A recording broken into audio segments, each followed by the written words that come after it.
5 seconds.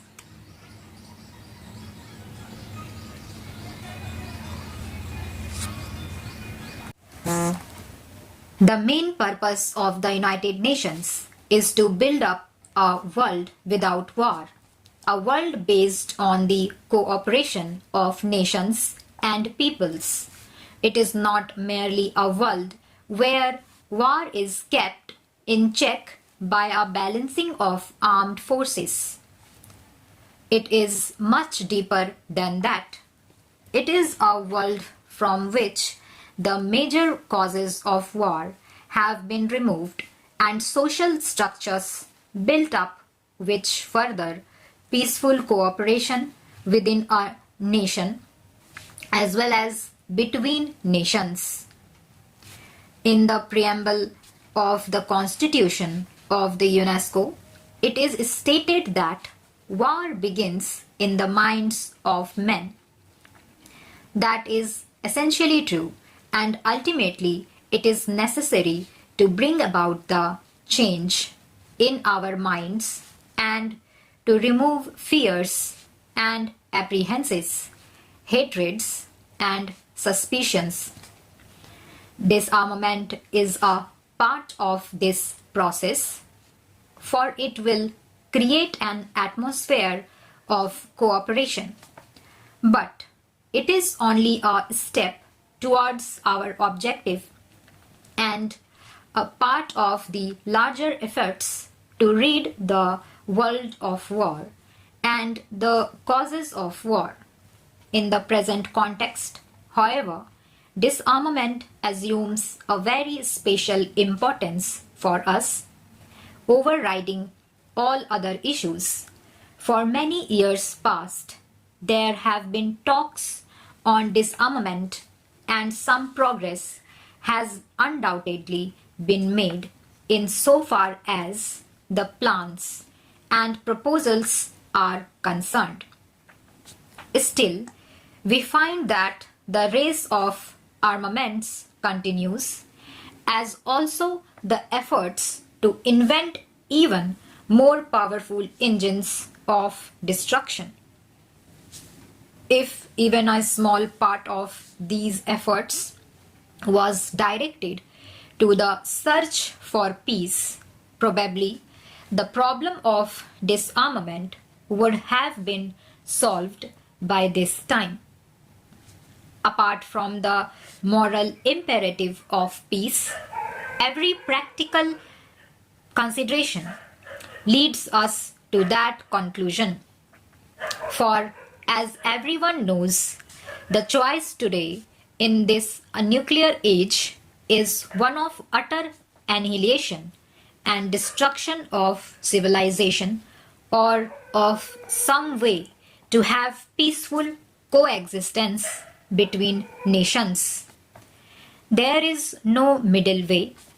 If war is an abomination and an ultimate crime which has to be avoided, we must fashion our minds and policies accordingly. There may be risks, but the greatest risk is to allow the present dangerous drift to continue. In order to achieve peace, we have to develop a climate of peace and tolerance, and to avoid speech and action which tend to increase fear and hatred. And at the present, it may not be possible to reach full disarmament in one step, though every step would be conditions to that end. We live in an age of great revolutionary changes brought about by the advance of science and technology.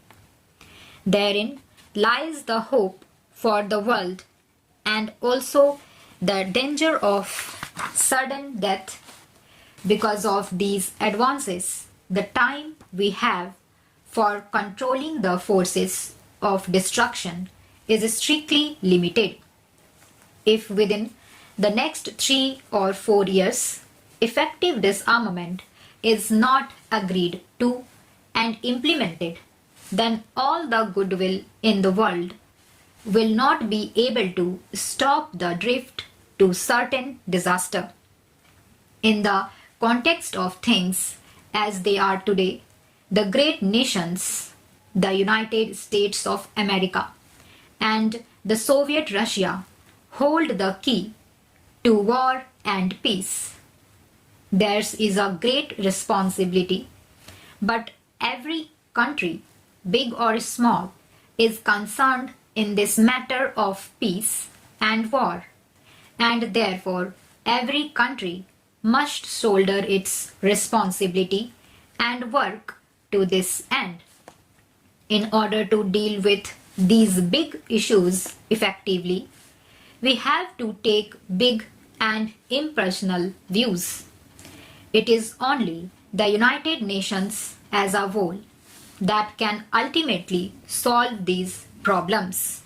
Therefore, while all efforts towards disarmament must be welcomed, the United Nations should be closely associated with such efforts. The question of disarmament has been considered at various levels. There is the question of general disarmament and of the ending of test explosions of nuclear and their nuclear weapons. So far as the test explosions are concerned, considerable progress has been made in the discussions of the committee which has been meeting in Geneva. Indeed, it would appear that an agreement has been reached on many basic issues and only a little more effort is needed to complete this agreement.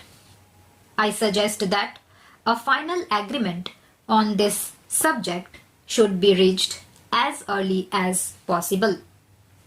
This is not, strictly speaking, disarmament, but undoubtedly any such agreement will bring a large measure of relief to the world.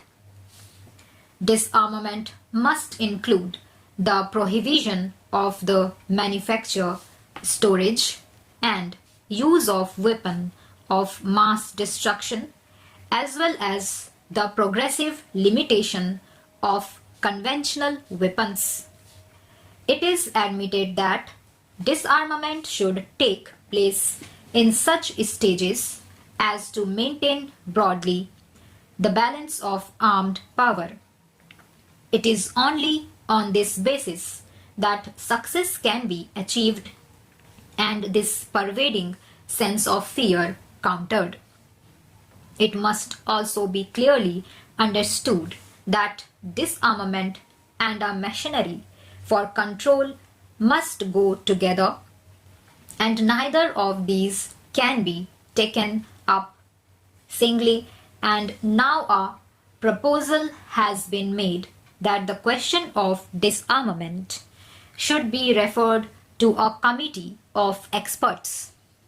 In fact, experts have been considering this matter during the past years, and we have had the advantage of their views.